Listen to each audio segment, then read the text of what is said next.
Here we are, Real Recovery Talk. I am your host, Tom Conrad. In today's episode, we've got Benjamin B. What's happening, everyone? And we have Dr. T. How's it going? First things first, thank you for tuning in on the podcast app, whichever one that you choose to use.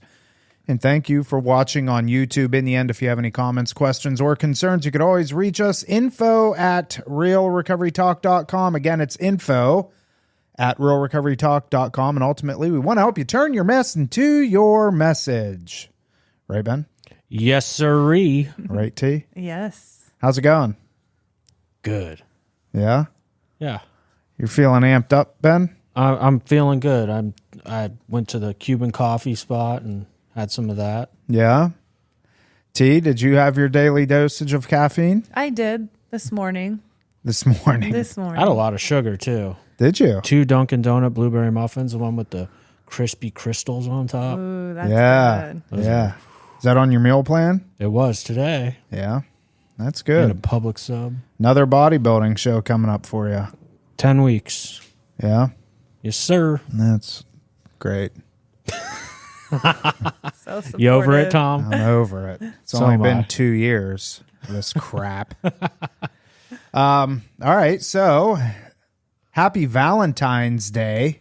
This episode is, in fact, coming out on Valentine's Day, the most made up holiday of the year. In my opinion. T, you wore your Valentine's Day shirt. Made up or not, I still love it. What do you love about it? I don't know. I'm a holiday person. It doesn't matter what holiday it is. I'll celebrate it. Really? Yeah, I just get excited to like be festive and spend time with people like you guys. Okay. Well, that's cool. Yeah. Did you get your husband anything? I did. I got him the custom shoes by Carly. Oh, that's right. Yep. Shout out to Carly. Mm-hmm. Carly creates custom shoes. What Yeah, about? I gave Weston his shoes, Yeah. too. He loves them. They look so good. Why don't you plug Carly real quick? Have you before? So people know what we're talking about? Yeah. It's oh gosh, I'll have to do it next episode. Her Instagram's like Colors Carly or Carly Colors. I don't know. I'll do it next time. For the listeners, she made Weston some Viking shoes for Minnesota Vikings, and they are like on point. So She hand paints them, so Yeah. it takes her hours, Yeah. but they turn out really well. She did Mind Pumps, yep. Adams, and he liked them. Put them up on his shelf thing.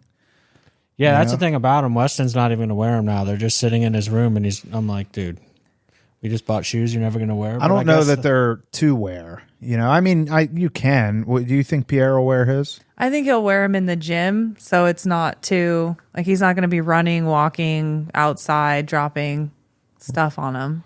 Right. So he'll have Arnold Schwarzenegger on his feet as he's lifting.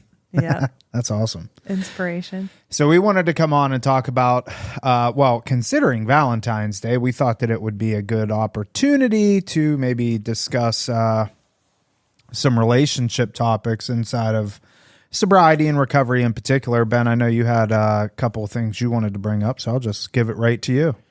Yeah, what immediately comes to mind for me was a lot of times, and it's, as always, at the forefront of my mind because of situations that have been happening, for instance, at Rock, so to speak, or maybe a family I'm doing like an intervention type situation with. But I was recently talking with somebody on Monday, actually, about how the roles change when somebody gets sober. You know, you've say you're married, since it's the Valentine's Day episode, in a relationship, long-term relationship, whatever the case may be. You've been together for a long time. Let's say, for instance, the husband's always been drinking. The wife is the responsible one, taking care of all the finances, balances the checkbook, keeps an eye on the bank account, etc. You know, there's lots of other roles that can fit into being the responsible one. All of a sudden, husband goes off to treatment, gets healthy, comes back, and now he's like, I'm going to oversee the finances and the banking. And the wife is like, whoa, what's going on here? This is my area. You know, so I think talking about the awareness of once an individual gets sober, coming to the realization that roles can change. A lot of the times, in my opinion, the spouse is not prepared for that. They don't think that one through. They don't take into consideration that they're coming back a different person.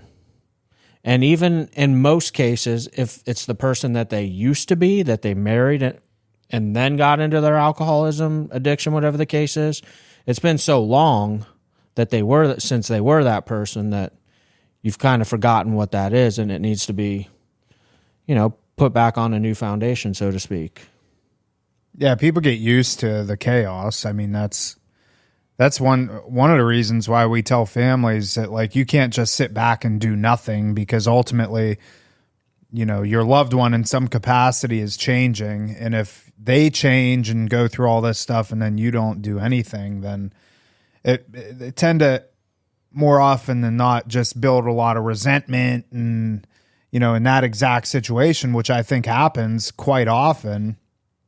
When people get sober, they want a lot of attaboys, or attagirls, congratulations, look at me, look at what I've done, look at all the work that I put in, and, and then want to kind of relinquish control and stuff like that. And then it ultimately can, cause the spouse or whomever to just build a ton of resentment and anger and stuff like that. And then as that plays through, the person that went to treatment and got sober or whatever the case is, they get angry, resentful, and then ultimately end up just going back to what they know best, which is picking up and drinking again. Ooh. What? You just brought some stuff up. So expectations too.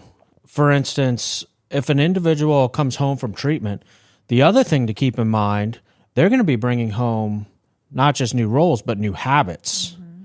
For instance, all of a sudden, because this one happens a lot, the spouse will be waiting at home for 90, 120 days. My husband has been away at treatment for 4 months. They're going to come back and they're going to jump back into being dad, husband, whatever the case is. And all of a sudden they're like, where's he at? Oh, he's at his 5:30 AA meeting. Oh, he's meeting with the sponsor. Oh, he started going to church all of a sudden. Who's he on the phone with now? I thought he went to his meeting. He doesn't need to keep talking recovery today. I think a lot of the times people in recovery bring home these new habits. And sometimes I feel like too, because I've seen this, they try to influence the family to join in on their new habits. Say, for instance, something a lot of people pick up on in treatment is they start praying, for instance. All of a sudden, you've been in a marriage for 20 years, never prayed at dinner, and all of a sudden you come home and you're like, let's say a prayer before dinner. The wife might be taken back like, whoa, what's going on here? That's not something I want to do. But it's I guess, being open-minded to the idea to expect the unexpected. Your loved one's not going to just come home and jump into this ideal expectation and role that you've probably put in your head. There's definitely going to be some, let's see what's going on here time. Right.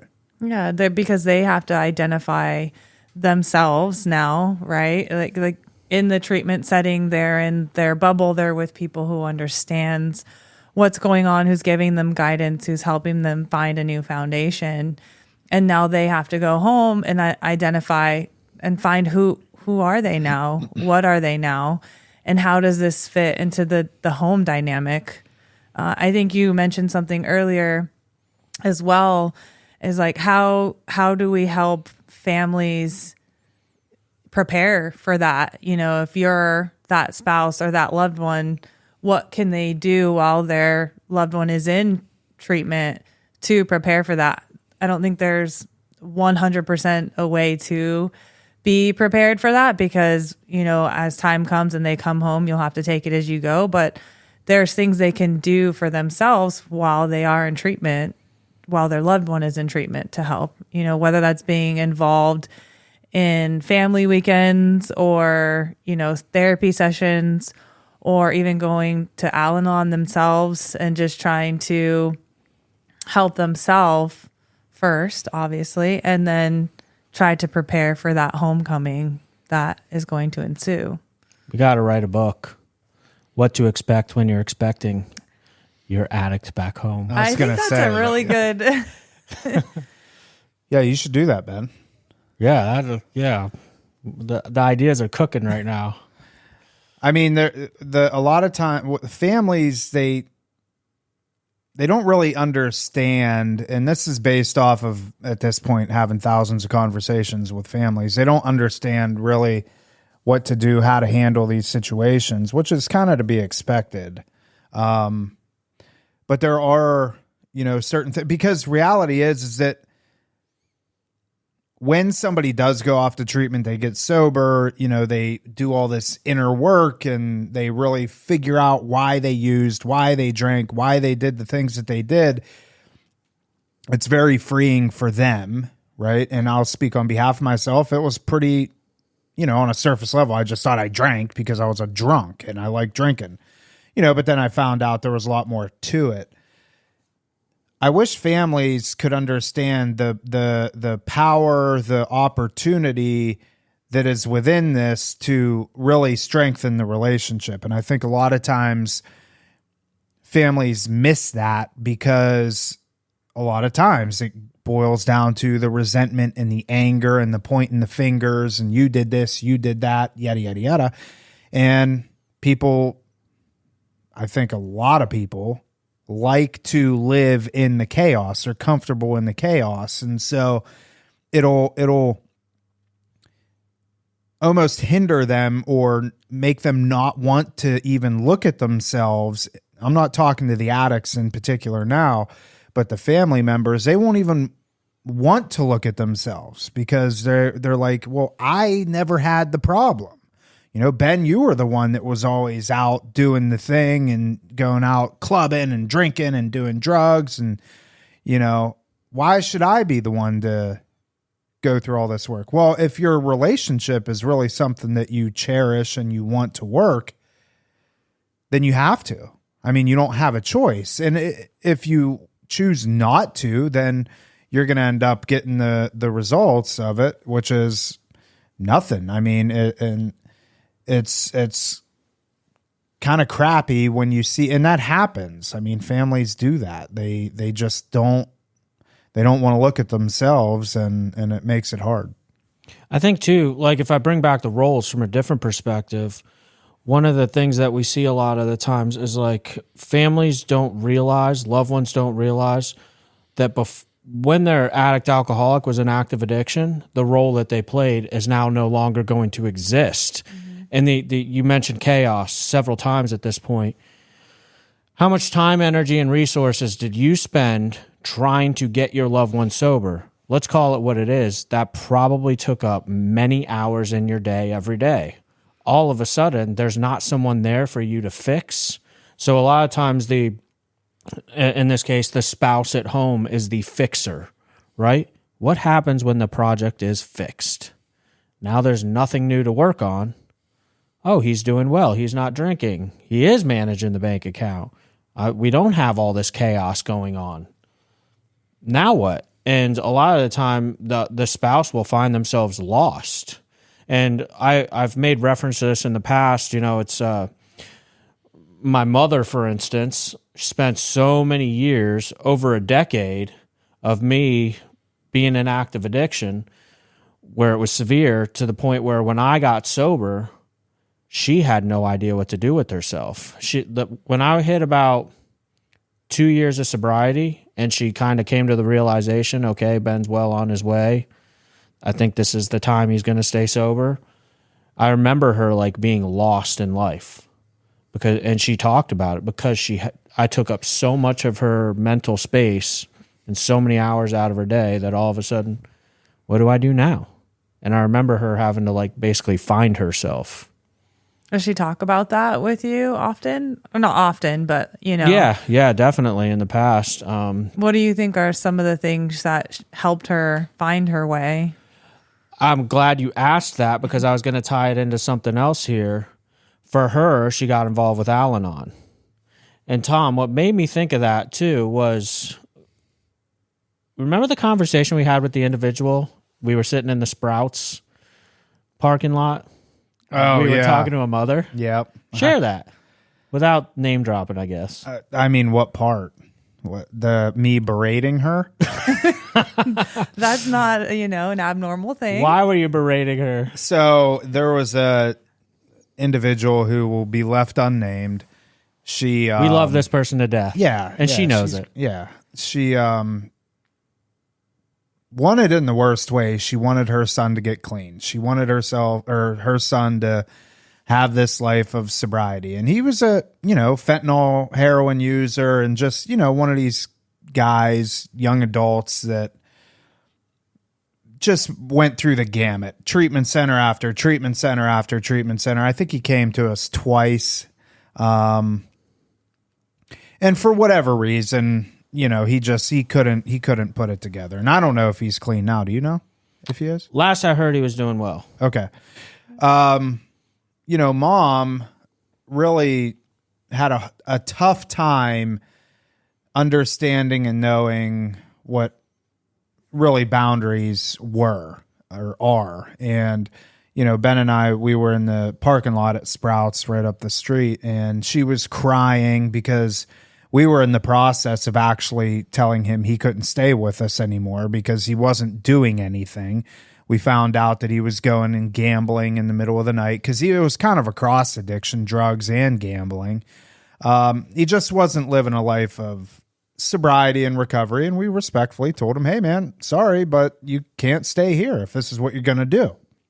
So Mom calls us, frantic, crying. He's, going to probably go and relapse and overdose and die and so on and so forth. And I mean, very valid thoughts that are going through her head. I can't fault her for that. And Ben and I, we were just like, person, what have you done to help yourself? Like, you've spent, at this point, we probably worked with him and the family for well over a year, and it was still the same exact things going on. And I remember asking her, have you been to any Al-Anon meetings? And she's like, well, I think there's one, or maybe she had gone to one and it wasn't something that she really enjoyed or something, or she felt like she couldn't relate. But I do remember that she had only gone to one. So she led up to it, though, with part of her griping, if you will, was, why isn't he calling his sponsor? Why isn't he going to his meetings? And that's when you jumped in and you said, well, so-and-so, how many meetings have you been to this week? Right. None.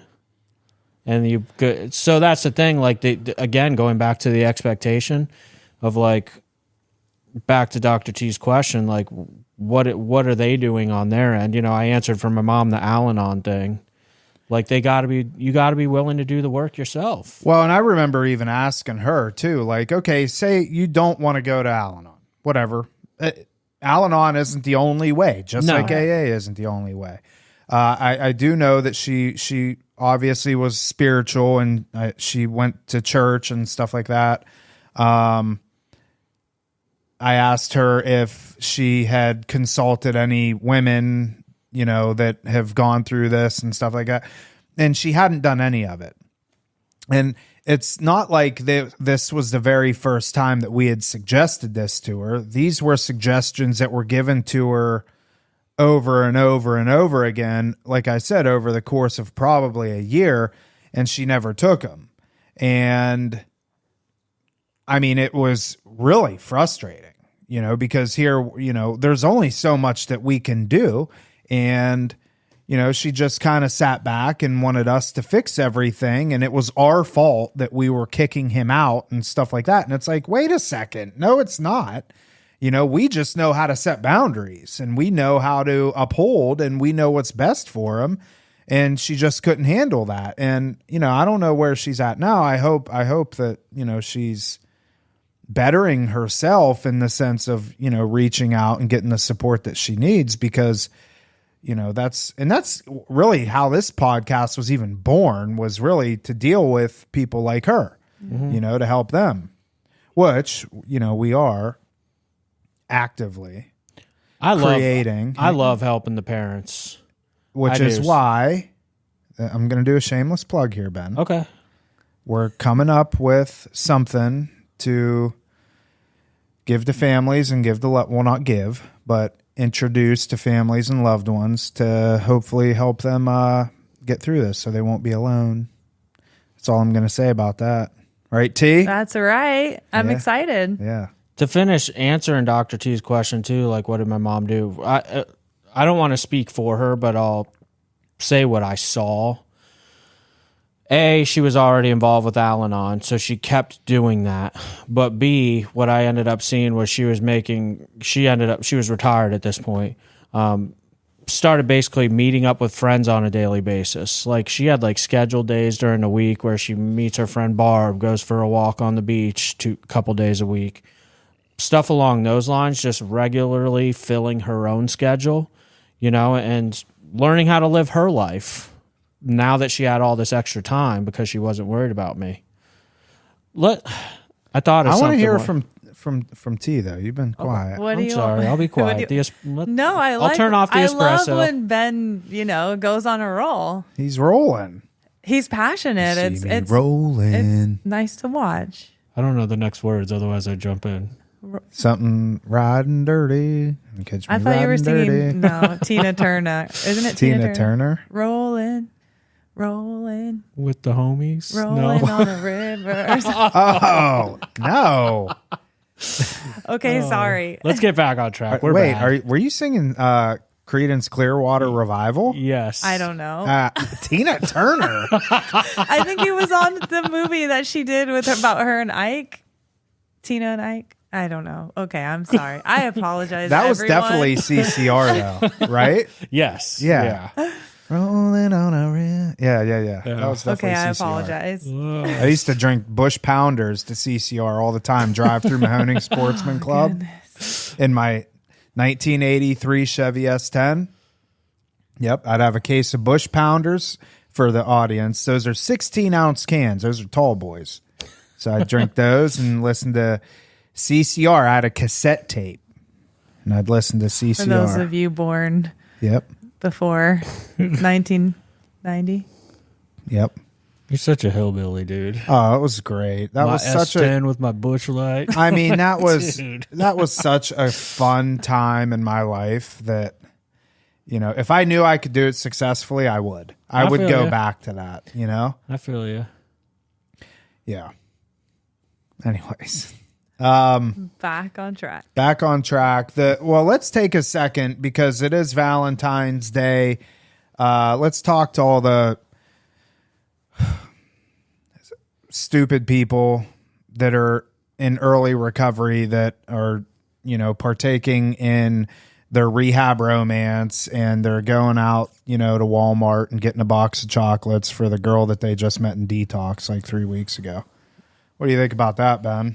Because it's happening. What do you think, Why do I T? know it's happening? Good. Because I've done it before. Yeah. Terrible. I mean, on my end, I get why didn't you let my girlfriend come to this detox with me? Or, I don't understand why you guys don't let couples in your, even if it's outpatient, or why can't we as a married couple, live in the same house and do programming together? That's the end that I get. Obviously I see more of it from the clinical side of things with the codependencies, the hypersexualities, just poor decision making on that. And there's lack of insight on the client's part into how that plays into their own recovery. And as much as we try to explain it to them, they're living it day to day and they don't understand it. They understand it when they go through it, and then they end up relapsing tragically, and maybe someone dies, maybe someone doesn't. But, it doesn't, for the most part, I'm not going to say as a generalization, but we know that it just doesn't work. Yeah. More often than not, I think. We talk to people that, the couples that want to come in, and we flat out tell them, one, we don't take couples, and two, what makes you think that this is going to work? I want to use two extreme examples just to throw them out there. And I believe we've all have seen this, we get to see people's blood lab work. And I can't tell you how many clients over the 11 years I've been in the field, they are positive for some sort of STD, something along those lines. As much as HIV, I've seen that. And because we are bound by confidentiality and we can't share other clients' information, we know as a facility if anybody has anything. And we've watched so-and-so's sleeping with so-and-so and the other person doesn't disclose that. If you're in treatment with people who have been doing IV drugs or partaking in risky behaviors, just be careful with that. We heavily advise against that, but I'll be straightforward. I've seen people end up with HIV through hooking up with people in treatment facilities. And as a facility, we were aware that person had HIV and we cannot say anything. And all of a sudden the other person has it. And, so it's sad. Mm-hmm. Yeah. We've seen young girls, get pregnant. They got a month or two of sobriety and hook up with somebody. And next thing you know, they're pregnant and now they're bringing a child into the world. And, because you can't stay in treatment the whole time that you're pregnant. You're pregnant 9 months. Obviously, you're not going to be in treatment that whole entire time. We've seen girls get pregnant and can't deal with, the stressors that come with pregnancy and the responsibility that comes with, and then end up relapsing. So now not only are you pregnant, but you're back using heroin or meth or whatever. It's an absolute disaster. And, unfortunately, it happens all too often and we do our best to mitigate it. But, it's... when you're sitting down with them for the first time, stories I hear, like, I met so-and-so, they're at another treatment center and I'm here, well, then how did you both end up here? If you met at detox and you were doing well, one relapses, they're under the same roof, then, even if the other one's doing really, really well and working a program, when it's right in front of their face and it's their significant other, that willpower to not do that is often taken away and they just end up relapsing. They're sort of setting them up for failure and early recovery when you're, that's raw and new to them to be sober. That's one thing I see. Well, especially when they have insurance too, because it's like, we can relapse. And then, because there's programs out there that'll take couples. Oh yeah, definitely. And it's like, oh, who cares? We'll just relapse and then we'll go to this facility because we know that they take couples and they don't necessarily give a shit about anything other than, making money. And ironically, I took one of those calls yesterday. Someone gave out my personal number. Everybody has my personal number, but gave out my number to call directly, not our Google line here at Rock. And it was two individuals that met in a treatment center, decided to date. So they AMA'd the treatment center thinking that they could get in anywhere with their insurance cards. Unbeknownst to them, their insurance is not the best insurance. There's very limited places that they could have gone to. They should have stayed at the place that they were at if they allowed them to. But B, all of a sudden now they've chosen to AMA this place that's not going to take them back because they coupled up. They're calling me looking to help them find a place. And then I figure out, oh, wait a minute, you're a couple? I ended up telling them by the end of the phone call, I'm like, look, I don't know any places. It's hard enough to find a place that takes your insurance, but I can get that done. What's hindering that is that you two are a couple, and I'm not going to lie to some treatment center on your behalf. They're going to know anyway when you send in two insurance cards at the same time, a male and a female. I'm like, you guys, now you have nowhere to go. And they're like, well, do you know any sober houses because we don't have any money, that'll front us? I'm like, no, you literally shot yourself in the foot. Because any ethical place is not going to take you two in together. Going back to my second extreme example, that was one of the examples why treatment centers don't take couples like that. I think I've shared this before many episodes ago, but when I was getting my hours to be an addictions counselor, I was running groups at a another treatment center locally in Gardens, and they weren't known for the best ethics. I was supposed to be supervised. Thankfully enough, I had like a natural ability to run groups anyway, but they just threw me in there unsupervised. But this place actually had a couple.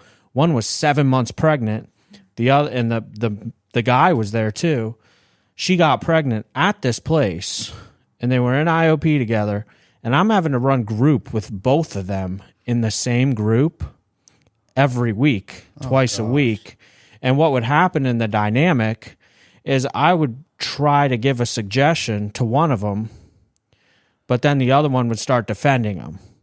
And vice versa. Like there was things that I couldn't say to try to help one, knowing the other one's going to hear it. Because how do you tell somebody the truth? Like, hey, you're in a super toxic relationship. What are you going to do here? Like, you can't even be honest as a professional with these people because they're in the same center. Yeah. You can't give an honest evaluation, and that's what they deserve if they're seeking treatment. And I try to tell them too, I know you're here because you're focusing on yourself, but if your significant other is here, ultimately, whatever turmoil and things, that relationship dynamic you were having before while you were using isn't going to go away. That dynamic here is still going to ensue. Your problems will still ensue. And the reality of the situation is you're not going to be focusing on yourself. You're not going to be focusing on your character deficits. Why are you using, what's going on? All of that just gets ripped away from them because now they're hyper focused on their significant other and what they're doing and how they're doing it, or how bad their relationship is, or what their dynamic is. And then it's like, well, what's the point of being here if you're not going to work on yourself? I'll speak to this too. Like, just throw it out there. We're not just a bunch of professionals just saying this stuff. Like, I've got personal experience with this.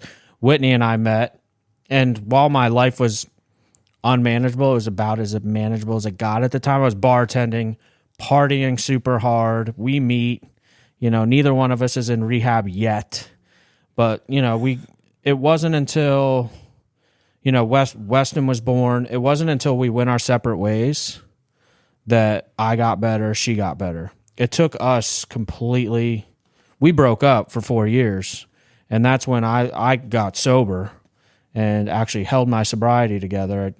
I had to be single personally to be able to do that. And if anyone knows my story, we ended up back together 4 years later. But you have to be selfish, essentially. Yeah. If you really want to go to treatment and you want to help yourself, you have to, at some point, choose yourself, your sobriety, and your life before everything else so that you can get back the things that you want. So I want to put a twist on something. The Valentine mindset. Valentine's is all about giving to your loved one, right? What can you do? How can you be helpful to your loved one? So a lot of the times, and I've never thought of it like this until right now, where tonight I'm going to be going in group. I'm running group. We're going to be going over the 4-step of Alcoholics Anonymous, which is about resentment, stuff along those lines. And the whole point in the 4-step is taking an inventory. And this can be for any kind of relationship, marriage, whatever. A lot of times if there is, I'll go back to the example, husband's in treatment, wife is at home, holding down the fort. What we get stuck in is the who did it to me, what they did, and how it made me feel. If you want your relationship to work when your loved one comes home, you got to move past the finger pointing. If you can't get past the pointing the finger at each other, you're done for. So what's the Valentine mindset? What I'm going to be talking about with the clients tonight as it applies to recovery can also apply to this, where the next step in doing that, getting past the who did it, what they did, and how it made me feel, is moving on to, okay, how can I be helpful to that person? What's going to put them first? What service can I do for them? Why am I going to give them patience, tolerance, pity? Why am I going to continue to put up with them, give them time to heal, give them time to do better? I think patience is probably the most important from my perspective, giving the opportunity for that learning curve, and just making sure you're going in with the mindset of the past is the past. We need to take a look at it. What do they say, Tom? We do not regret the past nor wish to shut the door on it. You That's always right, quote Ben. that. You always quote that. Page 80. 3? 4? No. No. Oh, dude, I'm drawing a blank right now. It's how it works. Oh, it is. Yeah. Oh, it's no, not it's a 9-step promises. You're yeah, right. that's yeah. Dude, you were right. Yeah, I know, dude. What? Page 84 of the big book. We won't regret the past nor wish to shut the door on Wow, it. Tom. Financial insecurities will leave us and all that jazz. And all that jazz. But point is having the mindset of being loving and caring and being of service to that other person. Stop looking at yourself selfishly in your relationship and say, the past is the past. How do we help the other individual? And that'll, if both people have that mindset of keeping each other's foremost love and interest in mind, that's how you move forward. That's right. That was well put, Ben. I agree. Yeah. Yeah. That was Love and fun. tolerance is our code, Tom. That's the saying. That was a good Valentine's Day episode. Yeah, that was fun. It was. You see the little heart? Yeah. Heart. The new, you want to take 2 minutes and talk about the Super Bowl? Speaking of hearts, Travis Kelce and Taylor, What I'm over it. I do not want to talk about the Super no, Bowl. me neither. It's taking the fun out of football. yeah. I heard somebody say today, imagine, and this is for all the Swifties out there. You go to a Taylor Swift concert, and every 5 seconds they're flashing Travis Kelce up in the stands, at a Taylor's they'd be like, what is this? We don't care about Travis Kelce. We're here to see Taylor Swift. Not that I was watching the Super Bowl to see Travis Kelce. I can care less, but come on, Tom's feeling some sort of way. I could know. see it. since Taylor Swift is, now practically the new NFL commissioner next to Roger freaking Goodell. Goodell. His name? Yeah. She's brought upwards of $500 million in revenue to the NFL this year since she's got involved with Travis Kelce. Which I find ironic that you see Roger Goodell and her powwowing, at the Super Bowl before the game started. Like, God only knows what's going on in that conversation. Conspiracy theories, Tom. Oh, I'm telling you, I don't think they're conspiracies. There ain't no conspiracies here, Ben. There ain't no conspiracies when I get to say I told you so. Yeah, that's right. That's a t-shirt I saw the other day. Some Anyways. redneck shirt. T, anything else? No, I think this is a good combo. Good. All right. That is it for this episode of Real Recovery Talk. Thank you for tuning in. In the end, if you have any comments, questions, or concerns, you can always reach us info@realrecoverytalk.com. And ultimately, we want to help you turn your mess into your message. That is it. We will see y'all later.